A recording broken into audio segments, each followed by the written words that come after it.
Hey, I'm Shannon. I'm a radio show host in Toronto, and I have been sharing a lot of my radio career and a lot of the behind the scenes look of what it's like to be a radio host on my TikTok recently. And surprisingly, a lot of people are interested in it, which is so cool for me because this is something that I am so passionate about. So just seeing other people being interested in it or asking questions about it just makes me so excited. And with that, I've been getting a lot of questions from people asking how they can also become a radio host, different steps that they could take in order to get into the industry. So I thought that I would just make a video explaining a little bit about my journey in radio and also just some tips if you're looking to get into the industry as well. So I got into radio by going to school for it. I find that this is probably the easiest way and the best way to prepare you for entering the industry. There's so many different radio broadcasting type programs that you can go to. I went to Niagara College for film, TV, and radio. So it was really nice because the first year we got to do all three. And then the second year and third year we got to really focus on what we really were interested in. And I ended up falling in love with radio, so I went that route. So I currently host the evening show of Chum 104.5 in Toronto. And then I also host a syndicated show called iHeartRadio Nights that airs on all the Virgin Radios and a few Sun FMs across Canada. So I think in total I'm on like 15 or 16 radio stations. And then on top of that, I do a panel on CTV News that is national across Canada every single Friday. That's called Fame Factor, where I talk about different movies and TV shows that are coming out and just all the latest pop culture type news. During my last semester of school, we were told to do a sort of placement or an internship. And I was taught in school that if you want to make it in the big city, you have to kind of move somewhere else in order to gain some experience in a smaller city in order to end up competing against all the other hosts that are like trying to get jobs in the bigger cities. So I knew right out of school I wasn't just immediately going to get a job in Toronto, which was always my end goal. So then I ended up getting an internship in Edmonton, so I moved out there in order to gain experience, and I ended up working in the promotions department of a radio station for about a year. But my goal was always to get on air, so from there I ended up moving to an even smaller town to co-host a rock station in Medicine Hat, Alberta for just under a year. And that was definitely a challenge because I am such a pop girl through and through, so I really had to educate myself on rock music as well as news and sports and everything else I had to do at that station. But it was a very good learning experience and it helped me get to where I am today. So after that, I ended up getting a job back in Edmonton at Virgin Radio as their late night and weekend host. And then from there I ended up getting promoted to the evening show and then the midday show, and also helped in the music department. And then that led me to working where I am now at Chum in Toronto, which is amazing because I always wanted to end up in Toronto. Chum was always a station that I listened to growing up and one of the reasons that I wanted to get into radio. So it was so cool, and it's still so surreal that now I get to be on the radio station that I grew up listening to.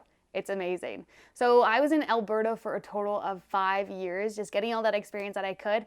And they do say that if you do want a job in radio, a lot of the times you have to go to where those jobs are. There's so many other hosts that I know in Canada that have moved around all over. You can find jobs where you are. It's not impossible, but it definitely makes it easier if you're willing to just go where the opportunity is and then hopefully just build that up until you can end up exactly where you want to be. But schooling isn't the only way to get into the radio industry. It definitely does help because I found that it taught me a lot of the fundamentals that I needed to then bring to the radio station, and I already knew quite a bit because of being in school. But you can also get into it just by having a strong social media presence. If you can show that you're a strong personality, if you can really brand yourself well, that way when you apply for a job and they can look at your socials and know exactly who you are just by looking at that, that is definitely helpful. Plus the fact that a radio show and hosting a show is all about bringing people in to listen. You want to build this community around you and you want to have some sort of influence. So if you can already have that online and show that you can do that, that's only going to help you when you're applying for a radio job. That's going to look really good. With that being said, I would also advise starting a podcast. I think it's a really good way to not only practice being on the radio and perfecting your craft, but learning how to form conversations properly and shows that you have an interest in what you're doing. If you're passionate about being in radio, a podcast should be a no-brainer. It should be something that you do with a friend. You can pick whatever topic you want to do. It's so easy to do at home as well. I do a podcast right now with my friend. She lives in Vancouver. We just record it over Zoom every week, upload it. It's so easy and it's so much fun. So that's definitely something as well that you could apply for a radio job with and be like, listen, I don't have any radio experience, but I do this podcast and I've kind of done this for myself. So that'll definitely help you out as well. The thing that I've noticed about radio is that a lot of people consider it a dying industry, but I don't think that's the case at all. I really believe that radio is just evolving, and I think it's even changed in like the last 5 years. I've noticed that so much of radio now is also social media. I'd say like 50% of my job is being on air, but the other 50% is social media, and it really helps connect the person that people are listening to on the radio. So if you can show that you have strong social media skills or just skills when it comes to like editing videos, knowing Photoshop, just different things like that, if you can bring that and have those skills when you're applying for a job, that's already going to set you above of a lot of other hosts that are applying for that job. I've noticed too in radio, a lot of the hosts who are older per se don't necessarily know social media as well as a lot of the younger people, especially when it comes to like video editing and things like that. So if you can come in, be like, look, I can do all of these things, that's already going to show that you can do so much more than a lot of people. Another thing that you can do is network. I think that this is so helpful, especially considering that all the jobs that I've gotten have been because I already knew people at the radio station before I even applied for that job. That way, when you apply for the job, they're gonna see your name. You're already gonna stand out against all those other people that are applying for the job. And the best way that you can do this, I know it's hard with COVID because typically I would say like take an announcer out for coffee or like plan a meeting with a PD or a station tour and things like that. But what you can do now is just like slide in DMs of your favorite radio hosts. Ask them questions. Most people that I know are more than willing to talk about it, myself included, because I love nerding out about this stuff. So anybody else that shows interest in it, I'm like, yes, let's have a conversation about it. So you can reach out to me as well. I'd also say like set up a Zoom call with different announcers and just pick their brain about radio and what you should be doing. That'll help get your foot in the door as well, because if your name comes up at the radio station and they like already are familiar with who you are, they might be able to put in a good word for you.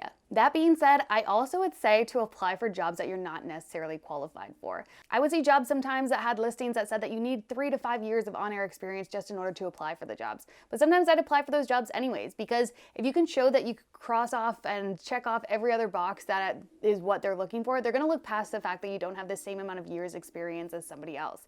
Plus, it already gets your name on their radar. That way, if you don't get that job, which is a possibility, when you apply again in a couple years, they might remember you and you've already built a little bit of a foundation over a lot of people that are applying. When applying for jobs, again, this is particular to Canada, the website that you need to be on is Milkman Unlimited. This is where all the radio jobs in Canada are listed. You can even just sign up to get an email once a day that updates you with all of the latest listings so that you can stay on top of every job that's coming available. I was glued to that website anytime that I was looking for a job, and surprisingly, when I've talked to radio students and other people trying to get into the industry, a lot of them didn't even know that it existed. But this is like exactly what you need to be looking at if you're trying to get a job, specifically if you're trying to move around the country as well, because it shows all the job listings across the entire country.